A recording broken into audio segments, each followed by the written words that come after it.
د ننګرهار د ملي امنیت ریاست له لوري د دغه ولایت پر والي د برید پلان لرونکي په ګډون 19 کسان نیولي دي. چارواکي وایي یاد کسان تیره یوه اونۍ کې نیول شوي چې په ډله کې طالب او داعش وسلوال او انسان تښتونکي شامل دي. نیول شوو کسانو د مرغومي په 24مه د ننګرهار ملي امنیت ریاست په انګړ کې خبریالانو ته وښودل شول او په اړه یې مسؤلینو معلومات هم ورکړل. د ننګرهار والي شاه محمود میاخیل وویل د ملي امنیت مسؤلینو تیره یوه اونۍ کې د بېلابېلو جرمونو په تړاو 19 کسان نیولي چې په ډله کې یو تن پرده د غلچکي وسلوال برید پلان درلود. هغه زیاته کړه نیول شوی کس په خپلو خبرو کې اعتراف کړی چې د وسلوالو طالبانو له لوري موظف شوی و چې د سهار له 8 تر 9 بجو کله چې والي جلال آباد ښار ته د کلدارو د مخنیوي کمپاین په خاطر بهر کیږي نو باید د وژني او که پر هغه برید ممکن نه وي باید پر ساتونکو ډزې وکړي. ننګرهار والي دا هم وویل چې په نیول شوو کسانو کې هغه 4 کسان هم شامل دي چې 9 ورځې وړاندې له جلال آباد ښار څخه یو سوداګر تښتولی و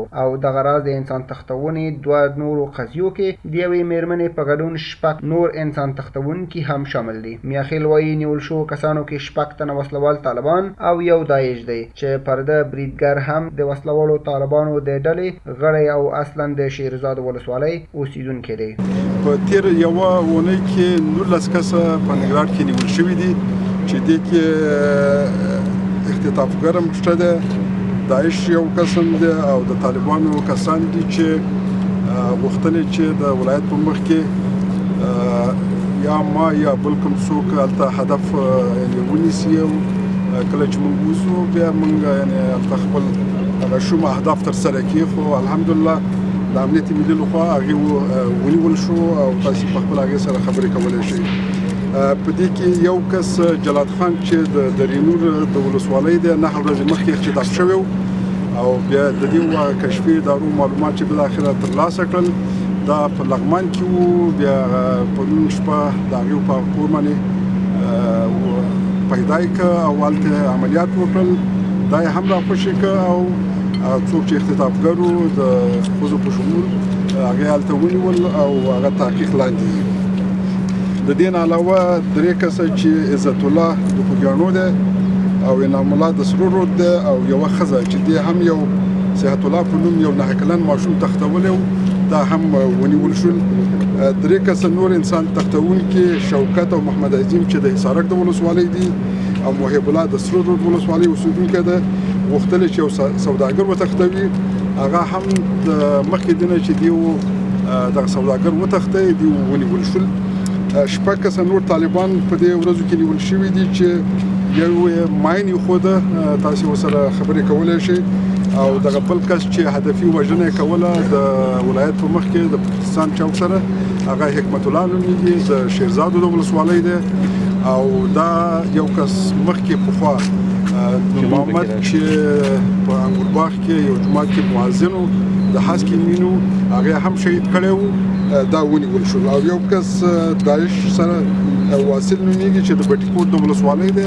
او دا هلته نیول شوي دي. بل لور ته د جلال خان په نوم یو سوداګر چې 9 ورځې وړاندې د جلال آباد ښار څخه تښتول شوی و او له کورنۍ $200,000 غوښتل له ملي امنیت سرتیرو مننه وکړه چې انسان تښتونکو یې عملیات ترسره او هغه یې ترې آزاد کړ. د وایي انسان تښتونکي له درونټي سیمې تښتولی و او بیا یې د لغمان ولایت مربوطاتو کې ساتلی و. د نوموړي د کورنۍ غړو هم د ملي امنیت منصوبینو څخه قدردانۍ وکړ چې جلال خان یې له زیان تاوان پرته راخوشي او دوی ته وسپاره. 9 ورځې مخکې په 14 تاریخ باندې یو شخصي کار پسې د دوسرکي ساحې ته تللی وم او دوسرکي په ساحه کې د نامعلومو کسانو لخوا اختطاف شوم. 9 ورځې وروسته دا زموږ مېړانه ملي امنیت ځواکونو پرون شپه وتوانېدو چې یو اساس وخت کې دې ظالمانو د لاسه زه وژغورلم او زه د ملي امنیت ځواکونو نه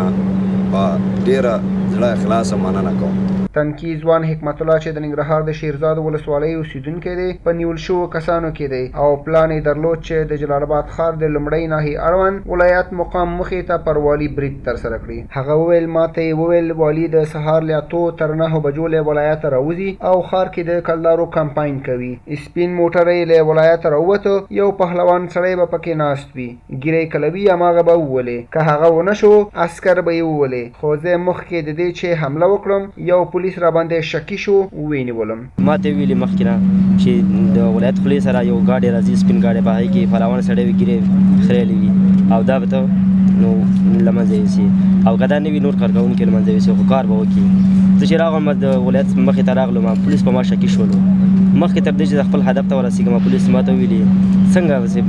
اوتار یې؟ ما اوتار خو نه یم چې راشي کومه تمانچه ورسله. والي چې ما ته ویلي د کلدارو په مقابل کې راوځي ښار ته اته نیم بجې وکړو. په ولسي جرګه کې د ننګرهار د خلکو استازي عبدالرؤف شپون د دې ولایت والي شاه محمود میاخیل په رهبرۍ کې په امنیتي او ملکي برخه کې د وروستیو پرمختګونو ستاینه وکړه او د ملي امنیت ځواکونو څخه یې مننه وکړه چې پر نوموړي پلان شوي تروریستي برید شنډ کړ. زه ډېر زیات خوشحاله یم او د خپل امنیتي ځواکونه زه تقدیروم او ډېره زیاته مننه د والي صاحب نه کوم، د رئیس صاحب د امنیتي ملي نه کوم چې په دا څو میاشتو کې دومره ښه کارونه وکړل چې ننګرهار یې که سل په سله ونه وایم نو 98-99% امن راغلی دی انشاءالله. او دغه اوسنۍ لاسته راوړنه زه د دوی تقدیروم او زه بولم چې د والي صاحب او د رئیس صاحب د امنیتي ملي نه د افغانیو په ترویج کې او د دوی په رواجولو کې ډېره زیاته مننه وکړم. د یادولو وړ دی چې په دې وروستیو کې ننګرهار کې د کلدارو د مخنیوي او افغانیو ترویج پراخ کمپاین پیل شوی چې وخت ناوخت د ننګرهار والي شاه محمود میاخیل په خپله جلال آباد ښار ته وځي او د افغانیو د ترویج ترڅنګ د نرخونو د کنټرول کمپاینونه ترسره کوي.